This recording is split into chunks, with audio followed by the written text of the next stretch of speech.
দেতোয়া ঘূর্ণিঝড়টি তৈরি হয়ে গেছে এবং সেটা রয়েছে শ্রীলঙ্কার ওপর সংলগ্ন দক্ষিণ পশ্চিম বঙ্গোপসাগরে।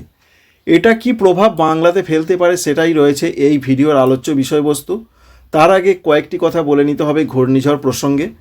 যেটা ভারতীয় আবহাওয়া দপ্তর বলছেন, এই ঘূর্ণিঝড় দেতোয়া, যার নামকরণ করেছে ইয়েমেন, সেটা উত্তর এবং উত্তর পশ্চিম দিকে এইভাবে এগোনোর সম্ভাবনা রয়েছে এবং সেটা 30 নভেম্বর তারিখ সময়ের মধ্যে চলে যেতে পারে বা সম্ভাবনা রয়েছে পৌঁছে যাওয়ার, বিশেষ করে এই জায়গাতে অর্থাৎ উত্তর তামিলনাড়ু সংলগ্ন জায়গায় পৌঁছে যাওয়ার কথা রয়েছে।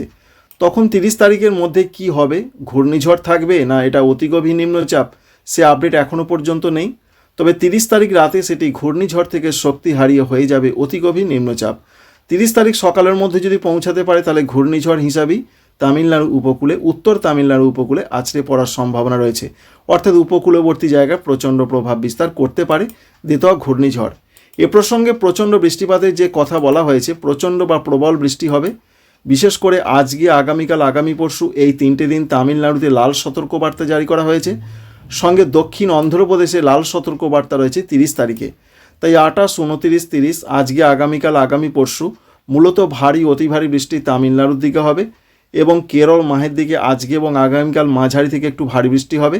এছাড়া তেলেঙ্গানার দিকে ভারী বৃষ্টির সম্ভাবনা 30 নভেম্বর। 30 নভেম্বর কেরলের দিকেও যেমন বৃষ্টি আস্তে আস্তে কমবে, তেমনি পার্শ্ববর্তী কর্ণাটকের দিকে যেখানে হালকা বৃষ্টির কথা ছিল সেখানেও কমবে। কিন্তু 30 তারিখের দিকে দক্ষিণ অন্ধ্রপ্রদেশে লাল সতর্কবার্তা, প্রবল বৃষ্টিপাত হতে পারে, এরকমই সম্ভাবনা পাওয়া যাচ্ছে। দেখুন সিস্টেমটা কিভাবে এগোচ্ছে। 30 তারিখের দিকে একেবারে অনেকটা ভারতের উপকূলের কাছে চলে আসছে, পদুচেরি, চেন্নাই এই সংলগ্ন জায়গায়।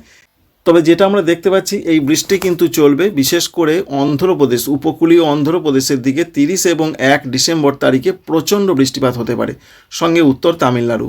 2 তারিখ থেকে এই ঘূর্ণিঝড়ের বৃষ্টি আস্তে আস্তে কমবে।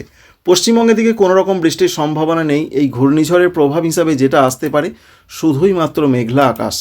মেঘলা আকাশ ছাড়া অন্য কিছু আসছে না এখানে, চিন্তার বিরাট কোনো কারণ নেই।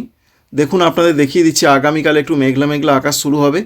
30 তারিখও মেঘলা মেঘলা আকাশ, 1 তারিখের দিকেও বেশি মেঘলা আকাশ, ডিসেম্বরের 2 তারিখের দিকে আস্তে আস্তে মেঘলা আকাশটা সরে যাবে। তাই ডিসেম্বরের 1 এবং 30 নভেম্বর তারিখে তাপমাত্রা বেশ কিছুটা না হলেও 1-2 ডিগ্রি বাড়তে পারে, যার ফলে ঠান্ডা ভাবটা অনেকটাই কমে যাওয়ার সম্ভাবনা রয়েছে। আগামীকালে যা পূর্বাভাস রয়েছে, তাপমাত্রায় ব্যাপক কোনো চেঞ্জ বা পরিবর্তন হচ্ছে না, একই রকম তাপমাত্রা রয়েছে। কলকাতা, হাওড়া, হুগলি, 24 পরগনা, মেদিনীপুরের দিকে 17 থেকে 19 ডিগ্রি থাকবে। পূর্ব বর্ধমান, নদিয়া, মুর্শিদাবাদ এই সমস্ত জায়গাতে, বীরভূম, এখানে যে আপডেট আমরা পাচ্ছি, এখানে 16 থেকে 19-এর মধ্যেই থাকার সম্ভাবনা, বিশেষ করে 16 থেকে 18 থাকবে। পুরুলিয়া, বাঁকুড়া এই সমস্ত জায়গার সঙ্গে রয়েছে পশ্চিম বর্ধমান, এখানে যা পূর্বাভাস আমরা দেখতে পাচ্ছি, এখানেও যে বিরাট কমে যাবে তা নয়, যে বিরাট হবে কোনো পরিবর্তন তা নয়, তবে পুরুলিয়া, বাঁকুড়ার দিকে 15 থেকে 17-এর মধ্যে থাকার সম্ভাবনা। উত্তরবঙ্গের জেলাগুলোতে বিরাট কোনো চেঞ্জ হচ্ছে না, উত্তরবঙ্গের জেলাগুলোতে তাপমাত্রা যেমনটা রয়েছে তেমনটাই থাকবে, একটু বেড়েছে। এখানেও আমরা দেখতে পাচ্ছি 16 থেকে 18-এর মধ্যে থাকার সম্ভাবনা রয়েছে। সুতরাং বাংলাতে কোনো রকম চেঞ্জ বা পরিবর্তন নয়। আগামী কয়েকদিন বৃষ্টির কোনো সম্ভাবনা রয়েছে কিনা দেখানোর চেষ্টা করব। বৃষ্টির সেরকম কোনো সম্ভাবনা নেই। ডিসেম্বরের 1 থেকে 2 তারিখের মধ্যে উত্তরবঙ্গের পাহাড়ি এলাকাগুলোতে খুব হালকা বৃষ্টি হতে পারে পশ্চিমী ঝঞ্ঝা এফেক্টের জন্য। দক্ষিণবঙ্গে আপাতত যেটা আমরা দেখতে পাচ্ছি, 3 তারিখ, 4 তারিখ ডিসেম্বরের, 5 তারিখ, 6 তারিখ, 7 তারিখ, 8 তারিখ, 9 তারিখ, 10 তারিখ, 11 তারিখ, 12 তারিখ পর্যন্ত পশ্চিমবঙ্গে, দক্ষিণবঙ্গে কোনো রকম বৃষ্টি নেই। ঘূর্ণিঝড়ের সেরকম কোনো প্রভাব এলো না, প্রভাব থাকবে শুধুমাত্র দক্ষিণ ভারতে। তবে পরিষ্কার করে এটা আমরা আপনাদের জানাচ্ছি, পরবর্তী ক্ষেত্রে আরও জানিয়ে দেওয়ার চেষ্টা করব যে বাংলায়, সেটা এপার বাংলাই হোক বা ওপার বাংলাই হোক, বিশেষ করে পশ্চিমবঙ্গের ক্ষেত্রে বলছি আপনাদের, যে ব্যাপক একটা পরিবর্তন আসছে। সেই পরিবর্তন হচ্ছে হাড় কাঁপানো ঠান্ডা। সেই ঠান্ডা আসছে 6 ডিসেম্বর তারিখ থেকে।